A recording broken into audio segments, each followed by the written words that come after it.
smile.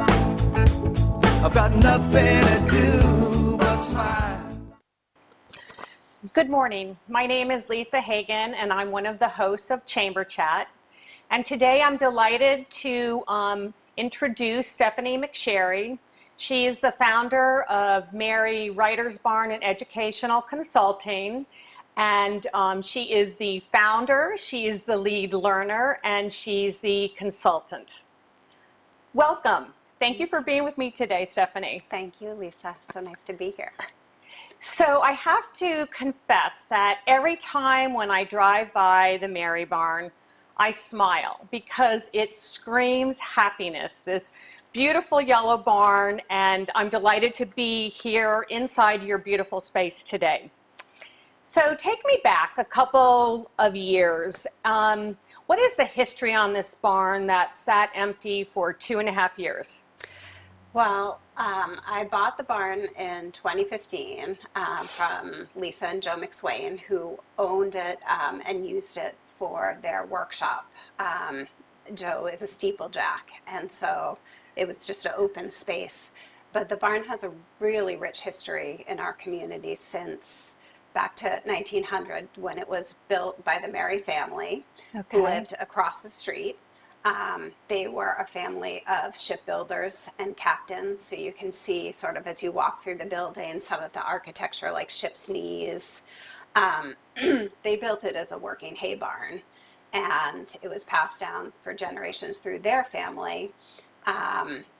It was then sold to the Ellenwood family for a brief time, and then sort of the heyday of the barn was probably 1950 to 1975, when Howie Davidson and his wife Ruth lived across the street and opened this up in the summertime as a dance hall.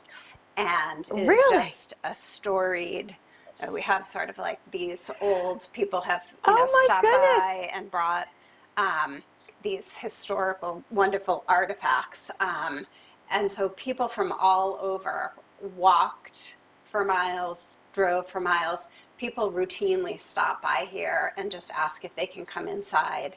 They walk inside, and it's like they're transported back to that moment in time that was so important. So it's really has like a beautiful, magical energy to it that is perfect for creativity. The other thing that I found out about the Mary family, there have been a lot of sort of local historians. Darby Langdon did a presentation at the library a couple of years ago, that they had somewhat of a literary society like in their house, and a big collection of books, and people would come and gather and talk about books. And I did not know this, that the M in Scadumpha is for the Mary family and their contribution to the collection at the current library. Oh my goodness. Pretty goodness. Amazing. Yeah. So when you purchased this in 2015, did you know all that history at the time? I did not know all the history.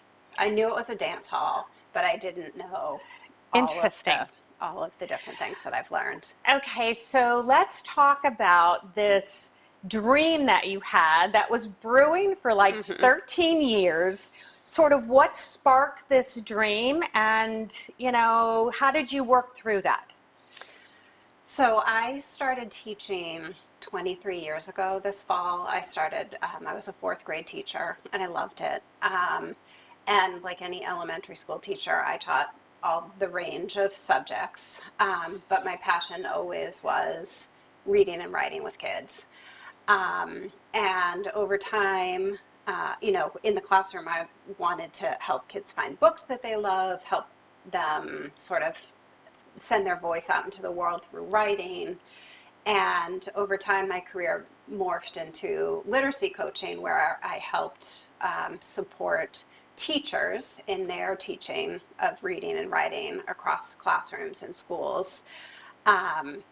And I had in my mind for a long, long time that my dream was to open writing camps, summer writing camps for kids, to just be able to have time and freedom to choose what they wrote and create. I still have the little piece of paper in my nightstand by my bed. It was the first time that I had the courage to write down my dream. And it's just a little piece of paper. At that time, it was called Writing Journeys. And it was about creating a space for kids to sort of share, kids of all abilities, to kind of share their passion together, grow their passion. And then when I bought the barn, it was sort of like my vision had found a home, Oh. you know. Wow. So you left a job that you loved. Yeah, You left a school that you loved. I did. And how did that feel? Well, I was a literacy coach for Bowdoin Central School, which is part of MSAB 75, and they're doing great things for kids in terms of literacy. I miss the collaboration with really great colleagues and just being able to bounce ideas off of each other about what's best for kids. And mostly I miss the day-to-day interaction with the kids, having kids Yeah. come into my room, look for a great book or share what they've been writing. That's the part that I miss the most. But once I made that decision, I knew it was the right thing. I've never sort of felt so sure of kind of what the next step was for me. Wow. And I think I was able to just let go of control a little bit, which is hard for a sort of type A teacher personality, and see what unfolded. And what unfolded has just been really magical. I have a tremendous advisory board that helps me, incredible support from my friends and my family, and this community has just really been so incredibly supportive. The Davidsons have been involved. Wow. The Ellingwoods have been involved. The McSwains have been involved. You know, so many people from past lives of this barn. That Heather Webster, who is Howie Davidson's youngest daughter, and she was just the Lincoln County Teacher of the Year at Madomic. She says, you know, we're all just stewards of this place for a time. And so I feel just so grateful to be able to have this dream come true in this place that is so unique and special. Yeah. So it just was such a good fit It was perfect for your fit. dream. Yeah. And then also taking into account the history. I mean, isn't it amazing? It's amazing. It is. It's like you were led here and this was meant to happen. Yeah, You know? I really do feel that. Yeah. So, boy, renovations. I bet there was a lot involved with that, right? So how did you approach the renovations? Well, so this obviously is a bigger project than I've ever taken on in terms Right. of renovations. When I bought the barn in 2015, I got in touch with my friend and contractor extraordinaire, Neil Groton, who's in Booth Bay, and I said, I know you're really busy now, but when I'm able to do this, I need you to be my person. And he said, okay. And when I decided, I gave my resignation in March of 2018 to, you know, go through the end of the school year. And I called Neil and I said, are you ready? Because we're gonna go for it. And thankfully he was on board. This didn't have a well, it didn't have a septic. Oh my goodness. It didn't have heat. There was just an old propane heater that at that point was a fire danger. So we had to, you know, go through all of the permitting and have the state fire marshal involved.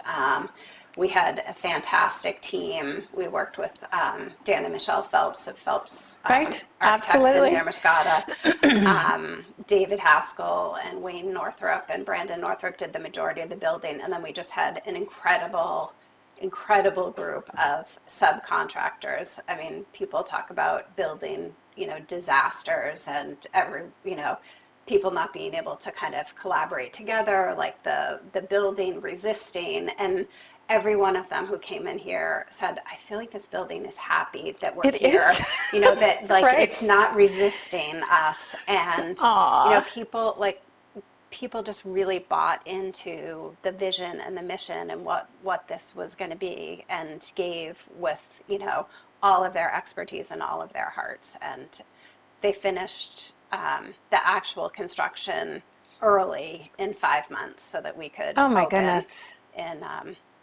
June of last year. Wow. So tell me about the different rooms and how you use the different spaces. Yeah. So this is meant to be a place that can be used and reconfigured for depending on the purpose of the event and the feel that you want to get. Mostly, the whole building is designed to be light, comfortable, airy, welcoming, peaceful, so that you're inspired to create in any way that you feel works for you. So this big downstairs room, the tables are on wheels, things can be moved all around. You can set it up for like a talk. And this area was designed to be sort of like a comfy living room kind of space, which, you know, we use for like book groups. And the kids, when they're here, just like sprawled out with their writing or their reading. Right. And then we have sort of a galley kitchen in the back with the intent that people can help themselves to, you know, coffee, tea, water, beverages. I can put together like a light meal for people. People can bring their light meals, or if you're going to have a caterer in, like we did for our opening party, we had Stone Cove Catering. They're able to have kind of a workspace. Right. And then behind you, there is a little sort of classroom space, camp space, where it's just raw edge benches with cushions on it. And we go in there for like our welcome circle in the morning, our closing circle in the afternoon, and little bits of sort of introduction to authors or genres or types of writing. And the kids usually end up with the cushions on the floor, they're under the bench. So it's not supposed to feel like school. It's supposed to feel like just a kind of campy, free place to be. Like wherever you're comfortable, whatever works for you. In being part of the community. And then downstairs we have a really extensive library. A collection of children's books are my obsession. So a collection of children's books with comfy couches and beanbag chairs. And nice. we go down there to read every day, have read-alouds down there. And there's a pretty extensive professional library as well for educators that people can borrow resources. And Nice. yeah. So why don't you explain to the viewers what you do in these different spaces? Is it camp? Is it book groups? How do you accommodate the community? What is sort of your focus? Okay. Well, so what we founded on was these summer writing adventures, which are camps for kids ages 8 to 13, and they are usually based in the barn. This year they're virtual, but we use all the space to create art, to read, to perform readers theater and other little plays. Kids are able to write what they want across genres. I model sort of different, this is the characteristic of the genre, or this is, some author's craft that you might want to try. And kids really, they are so creative and so naturally inclined. Storytelling is a natural part of who we are as human beings, and what they need is the time and the conditions and the encouragement to go ahead and create. We also spend a lot of time outside sketching and walking through the woods, And so that was the foundation. We started with week-long adventures, and then this year we've moved to single-day adventures that focus on things like graphic novels, or nature writing and art, or reading and performing poetry. So this year we've been sending materials out to kids so that everybody has what they need before they start, and everybody's kind of on an equal playing field. We also started this year a young readers book group, and that has been fantastic. We read a different book every week, and the kids come ready to talk and talk to each other. It's really pretty amazing to see in a virtual format the way the kids bring it all to the table. So it's working. The virtual format is working. It's working because I think the kids are so comfortable with the technology, and there is a unexpected sort of intimacy that you can have in that format. So that's sort of the kids section, but the overarching idea also is to provide resources for everyone in our community. And so where my sort of area of expertise is with kids and with teachers, I provide teacher retreats for professional development, for writing. People can bring their own staff here and work on their own goals. And then I facilitate, different parts of the workshop. I also do professional learning in schools. But in addition, we have a partnership with Learning on the Move. Liz Giles Brown does circus stories where we integrate. I do the writing part and she teaches kids circus skills. Oh my goodness. So we had a February vacation camp for that. Fun. Then for adults, one of our advisory board members, Elizabeth Potter, who's a local teacher and poet, facilitates a writing workshop for adults, writing from the heart. So we are starting to branch out. For teenagers right now, we have a partnership with Coastal College Advising of Brunswick, and Kristen Pett offers workshops on the Common Application and essay writing. And we're working to get workshops for teenagers. We're also working with Lee Souls of Kind Mind Education in Falmouth, whose mom owned the barn previously. She does mindfulness and compassion training for kids and in schools. So she is going to be doing some work in our Sense of Place camp next week with kids on mindfulness. And what we're really excited to launch is one-day workshops, creativity, and self-care retreats for people 18 and older. We have a really fantastic group of healers, artists, writers, where people can come and have different services, have good food, spread out, and just explore their creativity in whatever form that takes. Whatever that looks like, Whatever that right? looks like Whatever. for you. No judgment. And the last thing that we're really excited to plan is when we're able to open up again, we are hoping to have fairy house making and writing. We're going to partner with Nicole Fordham, who owns Belle Jolie Salon, but during the pandemic, she started her own side business called Whimsicrafts, where I have one of her creations over here that she puts together fairy houses and other things, but she also makes sets so that kids can put them together themselves. So, Oh my goodness. yeah. So that's it's an exciting really thing. taken on so much. I mean, this place is about community. It is about community. Because you're bringing in any form of creativity Yeah. is sort of what works, right? That's It's right. not just about writing and That's right. They're all, part of how we express ourselves and make our way in the world. And I feel in this time and space, it's even more important. Yeah, and you've really had to adjust because of the pandemic. Yeah. And I love that you've been able to keep up with it and think outside the box and still make your camps work. Yeah. Right? Yeah. Yeah. Which is wonderful. Yeah, it's been great. So if anybody in the community wants to rent this beautiful space, is that an option?